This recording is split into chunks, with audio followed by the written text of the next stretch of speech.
আজকের এই ভিডিওতে আমরা আলোচ্য করব এক অনন্য রহস্যময় প্রাণীকে, যা ইতিহাসের নানা কালে মানুষের কল্পনা, বিশ্বাস এবং গল্পের কেন্দ্রবিন্দু, জলপরী বা মৎস্যকন্যা।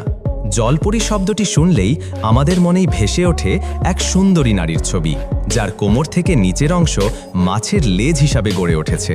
এই দৃষ্টিনন্দন অর্ধ মানুষ অর্ধ মাছের মিথেক প্রতীক যুগ যুগ ধরে বিভিন্ন সংস্কৃতিতে বিরাট জনপ্রিয়তা পেয়েছে।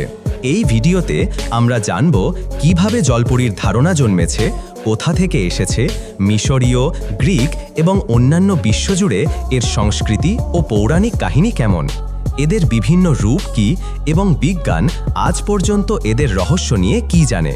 সমস্ত ইতিহাসের প্রথম সূত্রপাত দেখতে গেলে পৌরাণিক ও ধর্মীয় গ্রন্থসমূহে পা দিতে হবে। জলপরীর আদর্শ সন্ধান পাওয়া যায় প্রাচীন গ্রিসে, যেখানে সাইরেন নামে এক অর্ধ পাখি অর্ধ নারী মতো এক অলৌকিক সৃষ্টি বিবেচিত হতো। এরা নৌকাবাহিনীর পথচারীদের মুগ্ধ করে গানের সুরে মোহিত করে ডুবিয়ে দেওয়ার গল্প রচিত হয়েছিল। মিশরীয় পুরাণে মিলবে জলপরীর অনুরূপ রূপ, যেখানে পানির দেবী ও মৃতপ্রায় আত্মাদের রূপকে মাছের নৈশলিকায় প্রকাশ করা হয়েছে। এছাড়া অদ্বিতীয় জলজ প্রাণীর গল্পগুলো বিভিন্ন সমুদ্র সম্পর্কিত অসংখ্য সভ্যতায় ছড়িয়ে ছিটিয়ে আছে। রোমান ও নর্স পৌরাণিক কাহিনীতেও জলপরীর উত্থান দেখা যায়। মধ্যযুগীয় ইউরোপীয় জনসাধারণের মধ্যে জলপরীর গল্প জায়গা করে নিল, বিশেষত সামুদ্রিক যাত্রী ও মৎস্যজীবীদের মুখে মুখে এদের অস্তিত্বের কল্পনা ছড়িয়ে পড়ল। 1500 খ্রিস্টাব্দের পর যখন মহাদ্বীপ আবিষ্কারের সূত্রপাত হয়, তখনই ক্রিস্টোফার কলম্বাস তার ডায়েরিতে পানিতে সাঁতার কাটা অর্ধ মানুষ আকৃতির জীবনের বর্ণনা দেন, যা তৎকালীন সাহিত্যের জলপরীর তত্ত্বকে শক্তি দেয়। তবে কলম্বাসের মতে তিনি যে প্রাণীগুলো দেখেছেন তা দেখতে অনেকখানি বিপরীত রূপে ভয়ঙ্কর ও দানবীয় ছিল। এই মহাবিশ্বের পরিধি যত বৃদ্ধি পেয়েছে, বিজ্ঞান যত এগিয়েছে, ততই জলের গভীর অজানা প্রাণীর রহস্যে মানুষের আগ্রহ বেড়েছে। আমাদের আজকের বিজ্ঞান অনুযায়ী সমুদ্রের গভীরে যে জীববৈচিত্র্য লুকিয়ে আছে, তার মাত্রা আমরা এখনও পুরোপুরি বুঝতে পারিনি। তাই বিজ্ঞানের চোখে জলপরীর বিদ্যমানতা কল্পকাহিনীর বাইরে যেতে পারেনি। অন্যদিকে অনেক ভিন্ন সংস্কৃতিতে পানির দেবী বা জলজ আত্মাদের রূপকে সামান্য অথচ মায়াবী জলপরীর সাথে মিলিয়ে দেখা হয়েছে। তবে জলপরীর ছবি, চিত্রকলা, সাহিত্য, সিনেমা এবং জনপ্রিয় সংস্কৃতির মাধ্যমে জলপরী একটা কাল্পনিক ও রূপকথার চরিত্র হিসাবে আজও বেঁচে আছে। জলপরীর আকৃতি নিয়ে অগণিত চিত্রকলা ও শিল্পকর্ম সৃষ্টি হয়েছে, যার মধ্যে সবচেয়ে বিখ্যাত হল জন উইলিয়াম ওয়াটারহাউসের ছবি, যেখানে জলপরীকে মানবীয় কোমরের ওপরের অংশের সাথে প্রাণবন্তভাবে উপস্থাপিত করা হয়েছে। জলপরীর রূপকথা অথবা পৌরাণিক বর্ণনার পার্থক্য স্থান, সংস্কৃতি ও সময়ের সাথে ভিন্ন হয়। যেমন নর্স জনপদের নাইয়ার্ডস সাধারণত শীতল পানির জন্য জলপরী হিসাবে বিবেচিত, আবার নেরেইডস সমুদ্রের প্রাণী হিসাবে পরিচিত।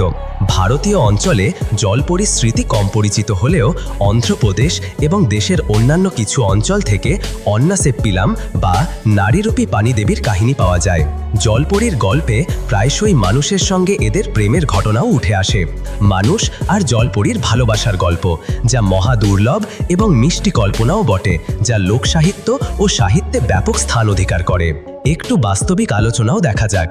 1493 সালে কলম্বাসের ডায়েরিতে তিনি 3টি জলপরী দেখার কথা উল্লেখ করেন। সেগুলো ছিল মাছের লেজ ও মানুষের মাথা সদৃশ। তবে তিনি বলেন এগুলো জলপরীর মতো সুন্দরী ছিল না, বরং দানবের মতো ভয়ঙ্কর ছিল।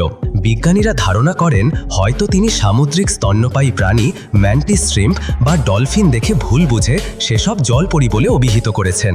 আরও আছে বিভিন্ন জায়গায় স্থানীয় লোকশ্রুতি ও ঘটনাবলী, যেখানে লোকজন মৎস্যকন্যাকে নদী তীরে বা সমুদ্র জলে দেখার দাবি নিয়েছে, যদিও কখনোই এ দাবি প্রমাণিত হয়নি।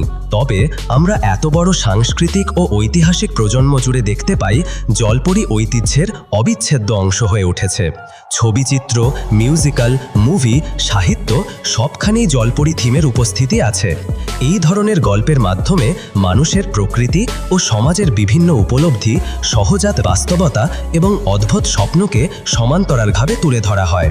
আধুনিককালের গবেষণায় দেখা যায় মহাসাগর এখনও অজানা এক রহস্যজনক জগৎ। বিজ্ঞানীরা বিশ্বাস করেন জলপরীর মতো অদ্ভুত প্রাণী লাখো বছর ধরে সাগরের গভীরে লুকিয়ে থাকতে পারে, যা বর্তমান সভ্যতা এখনও আবিষ্কার করতে পারেনি। তাই জলপরীর ইতিহাসই না হলেও এই ধারণার পেছনে বিজ্ঞানীরা বহু সম্ভাবনা যাচাই করে চলেছেন। সুতরাং জলপরীর কাহিনী থেকেই আমরা দেখতে পাই মানুষের কল্পনা ক্ষমতার বিস্তার, সংস্কৃতি, বিজ্ঞান ও পৌরাণিকতার মেলবন্ধন।